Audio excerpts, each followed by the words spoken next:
Olá, como vão todos? Espero que todos estejam bem, com saúde e em paz. Nós vamos iniciar mais este estudo da doutrina espírita com a prece que Jesus nos ensinou. Pai nosso, que estais nos céus, santificado seja o teu nome. Venha a nós o teu reino. Seja feita, Pai, a tua vontade, na terra como nos céus. O pão nosso de cada dia dai-nos hoje. Perdoa, Senhor, as nossas dívidas, na medida em que perdoamos aos nossos devedores. Não nos deixes cair em tentação e livra-nos de todo o mal, que assim seja. Nós estamos estudando o livro A Gênese segundo o Espiritismo, que faz parte das obras básicas codificadas por Allan Kardec. Estamos estudando o capítulo 2 desse livro, que trata de Deus e da existência de Deus. Dando continuidade ao estudo deste capítulo, nós vamos ler o item 6. A isto opõem alguns o seguinte raciocínio: as obras ditas da natureza são produzidas por forças materiais que atuam mecanicamente em virtude das leis de atração e repulsão. As moléculas dos corpos inertes se agregam e desagregam sob o império dessas leis. As plantas nascem, brotam, crescem e se multiplicam sempre da mesma maneira, cada uma na sua espécie, por efeito daquelas mesmas leis. Cada indivíduo se assemelha ao de quem ele proveio. O crescimento, a floração, a frutificação, a coloração se acham subordinados a causas materiais, tais como o calor, a eletricidade, a luz, a umidade, etc. O mesmo se dá com os animais. Os astros se formam pela atração molecular e se movem perpetuamente em suas órbitas por efeito da gravitação. Essa regularidade mecânica no emprego das forças naturais não acusa a ação de qualquer inteligência livre. O homem movimenta o braço quando quer e como quer. Aquele, porém, que o movimentasse no mesmo sentido desde o nascimento até a morte, seria um autômato. Ora, as forças orgânicas da natureza são puramente automáticas. Tudo isso é verdade, mas essas forças são efeitos que hão de ter uma causa, e ninguém pretende que elas constituam a divindade. Elas são materiais e mecânicas, não são de si mesmas inteligentes. Também isto é verdade, mas são postas em ação, distribuídas, apropriadas às necessidades de cada coisa por uma inteligência que não é a dos homens.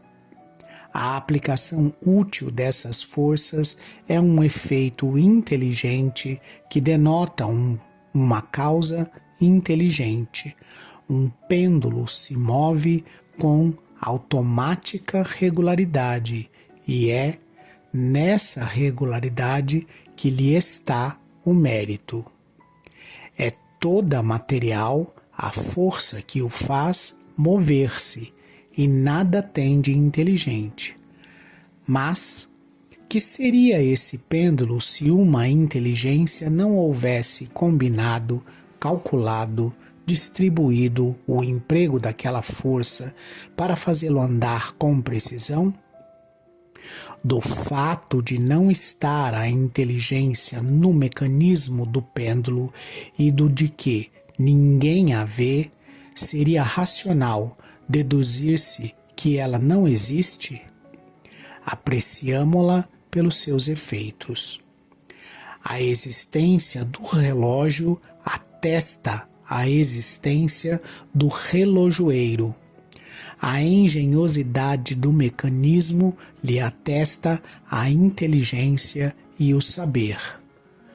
Quando um relógio vos dá, no momento preciso, a indicação de que necessitais, já vos terá vindo à mente dizer: aí está um relógio bem inteligente. Outro tanto ocorre com o mecanismo do universo. Deus não se mostra, mas se revela pelas suas obras. Há aqui, nesse item 6, uma argumentação sobre a inteligência, no sentido de que cada força da natureza, cada mecanismo da natureza tem uma finalidade, tem um objetivo, tem uma razão de ser e de existir e estão interligados. Quando a gente observa que a vida da planta só existe a partir da alimentação e da absorção que essa planta faz a partir da energia que parte do sol, e essa energia é absorvida pela planta através do processo de fotossíntese, e para que a fotossíntese ocorra é necessário que a planta possua em sua constituição uma substância chamada clorofila. Então você inicia o raciocínio demonstrando que a força do Sol, né, a energia que parte do Sol, ela tem um destino que é de ser transformada em energia para a manutenção da vida na planta, por exemplo. Ocorre, porém, que tanto a planta quanto o Sol tiveram uma origem, tiveram um ponto de início, se formaram a partir de algo, né? A planta, no caso, a partir da semente, e o Sol no nosso caso, né? A partir de uma nebulosa. Essa construção, ela tem uma finalidade. Então, a construção do Sol tem por finalidade fornecer luz, calor e energia para a manutenção da vida. A planta tem por finalidade iniciar a cadeia alimentar que vai constituir a fonte de energia, luz e vida para os outros seres animais herbívoros e depois carnívoros. Essa constituição com finalidade, com objetivo, denota uma inteligência, denota um planejamento. E mesmo que eu não esteja vendo o planejador, mesmo que eu não esteja enxergando o criador daquele mecanismo de manutenção da vida, a inteligência por trás desse mecanismo, ela é evidente para qualquer pessoa de boa vontade, para qualquer pessoa que não esteja num processo de simplesmente negar, mas esteja em busca da verdade. Partindo do ponto de que uma ação inteligente parte de uma inteligência, ou seja, a causa primeira de algo que é inteligente é uma inteligência, e a inteligência é perceptível à inteligência quando qualquer mecanismo tem uma finalidade e essa finalidade é atingida através desse mecanismo. Por isso ele dá o exemplo do relógio.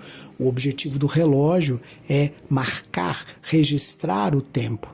E por mais que você não saiba quem é o relojoeiro ou quem é o projetista daquele relógio, você não nega que houve um projetista, que há um projetista e que há uma inteligência que projetou aquele relógio. O grande relógio, só que o que o relógio faz é registrar o grande relógio do universo. O que nós contamos no calendário são os movimentos precisos de rotação e de translação da Terra ao redor do Sol.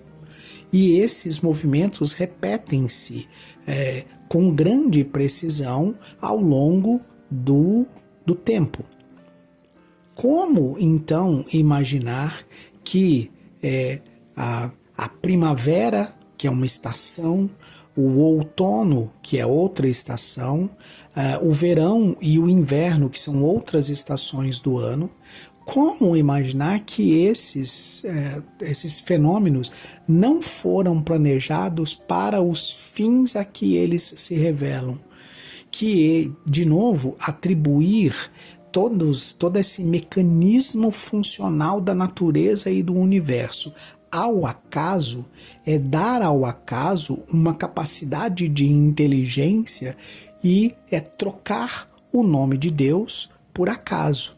Né? É trocar a forma como você está enxergando essa inteligência primária e mudar de nome. Então, mude de nome se assim quiser.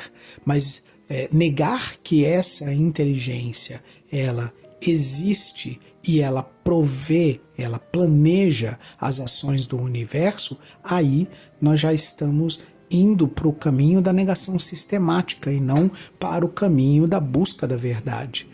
Todo o mecanismo do universo denota uma inteligência.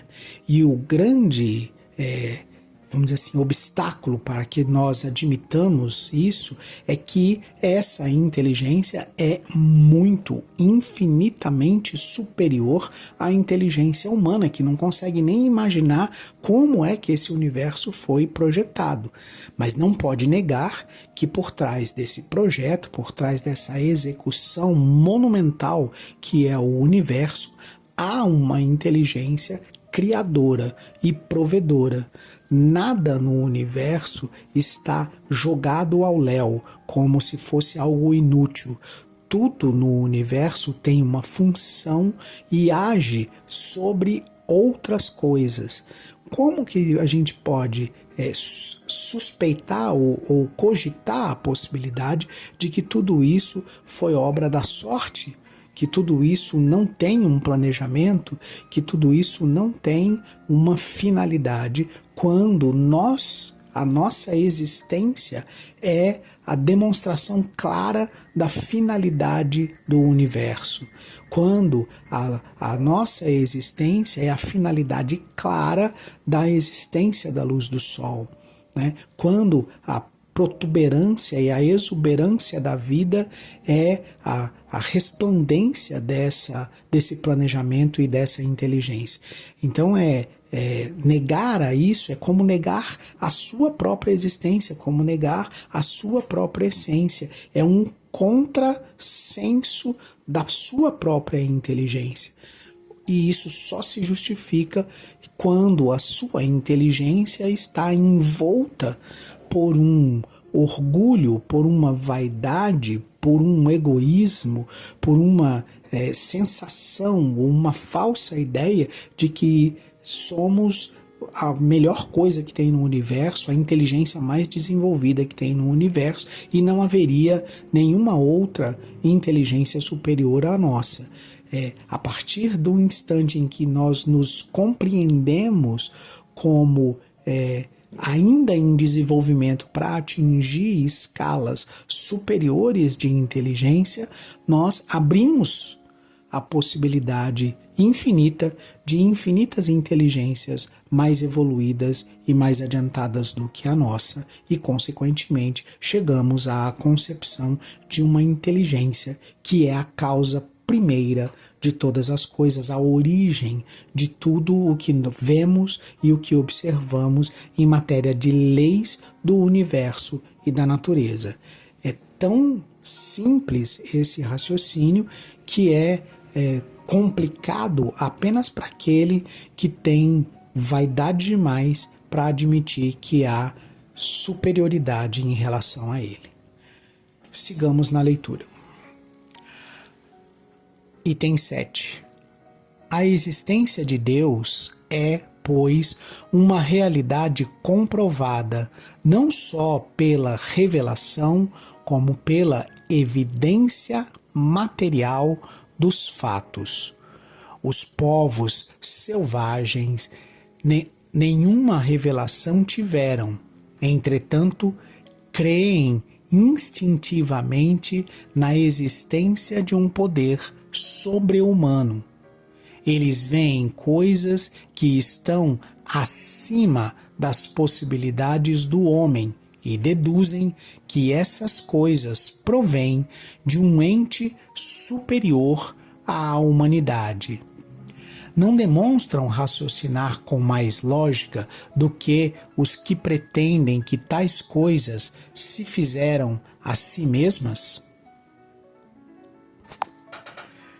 Então, quando a gente entra absurdo adentro, dizendo que o mecanismo do relógio se fez a si mesmo, construiu as próprias engrenagens, construiu o seu mecanismo de distribuição de forças para fazer com que aquele mecanismo de engrenamento e de movimento dos ponteiros acontecesse por si só.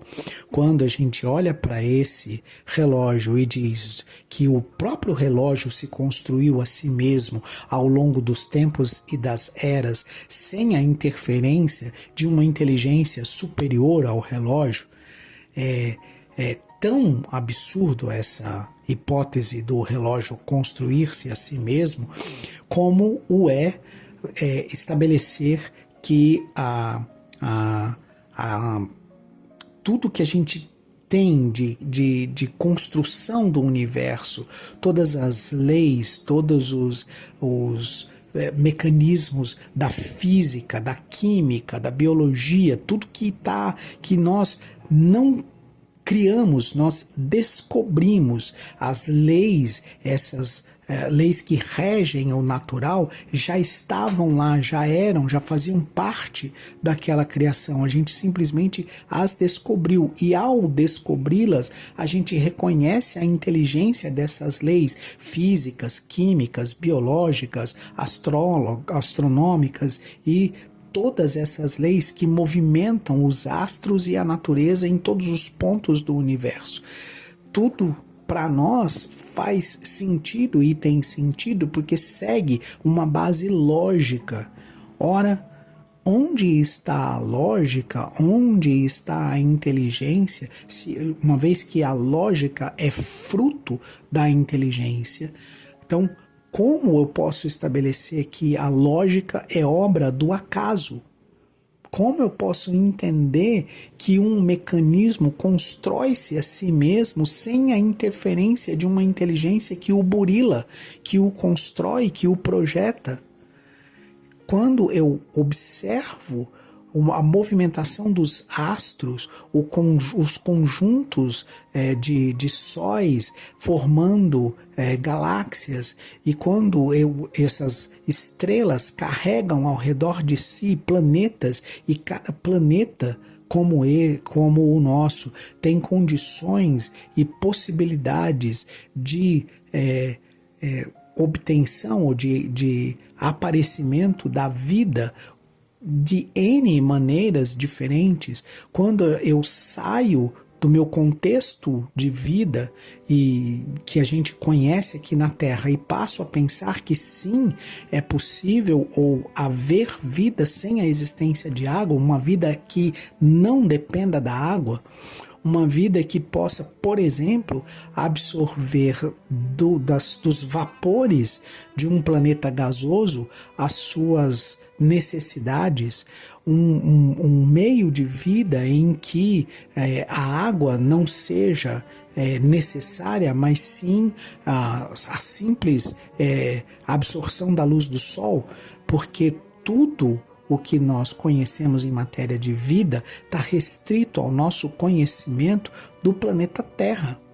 Mas será que todas as vidas são semelhantes às do planeta Terra? Será que todos os seres têm as mesmas necessidades que os seres do planeta Terra? Será que não há, em algum lugar, um conjunto de seres que consiga viver absorvendo diretamente da emanação da luz do Sol e da atmosfera a energia do hidrogênio sem ter a necessidade de decompô-lo como a gente o faz através da respiração? São questões que a nossa inteligência refuta ou rejeita, porque imagina que não haveria uma sociedade mais evoluída do que a nossa ou um ser mais evoluído do que o ser humano. Mas quanto mais o tempo passa, quanto mais a gente descobre a respeito dessas leis físicas, químicas, astronômicas, quanto mais a gente descobre sobre a física quântica, a mecânica quântica, mais a gente raciocina de que não sabemos tudo e de que há possibilidades de vida e de manutenção da vida que escapam à nossa percepção. Quando nós olhamos para a natureza e percebemos que na natureza existem cores que os nossos olhos não alcançam observar, seres que vivem adaptados em condições nas quais nós não sobreviveríamos, mas estão aqui fincados no planeta Terra. Quando a gente olha para o próprio ser humano e observa que pessoas, por exemplo, que vivem ou que nasceram nos trópicos teriam dificuldades de viver no Ártico, mas existem outros tantos homens que vivem no Ártico de maneira harmoniosa com aquela natureza do Ártico. E a gente percebe o quão adaptável são as características de cada corpo para se adaptar à vida nos diferentes focos climáticos que a gente tem no planeta e nas diferentes situações de habitats climáticos que a gente tem na natureza aqui no nosso planeta. Não tem como a gente não imaginar que isso se expande para o universo, que isso acontece no universo, que um gás extremamente venenoso para nós aqui na Terra pode ser o oxigênio e a manutenção da vida num outro planeta, aonde os seres estão adaptados àquela atmosfera e àquele gás como fonte de energia e de vida. Não imaginar isso ou supor que isso é impossível é tão irracional quanto imaginar que o relógio se fez a si mesmo. Item 8. Melhor deixar o item 8 para o próximo áudio, que nós já vamos longe aqui no tempo. A gente continua no item 8 a partir do próximo áudio. Eu me despeço de vocês com a prece que Jesus nos ensinou. Pai nosso, que estais nos céus, santificado seja o teu nome. Venha a nós o teu reino, seja feita a tua vontade, na terra como nos céus. O pão nosso de cada dia dai-nos hoje. Perdoa, Senhor, as nossas dívidas, na medida em que perdoamos aos nossos devedores. Não nos deixes cair em tentação e livra-nos de todo o mal. Que assim seja.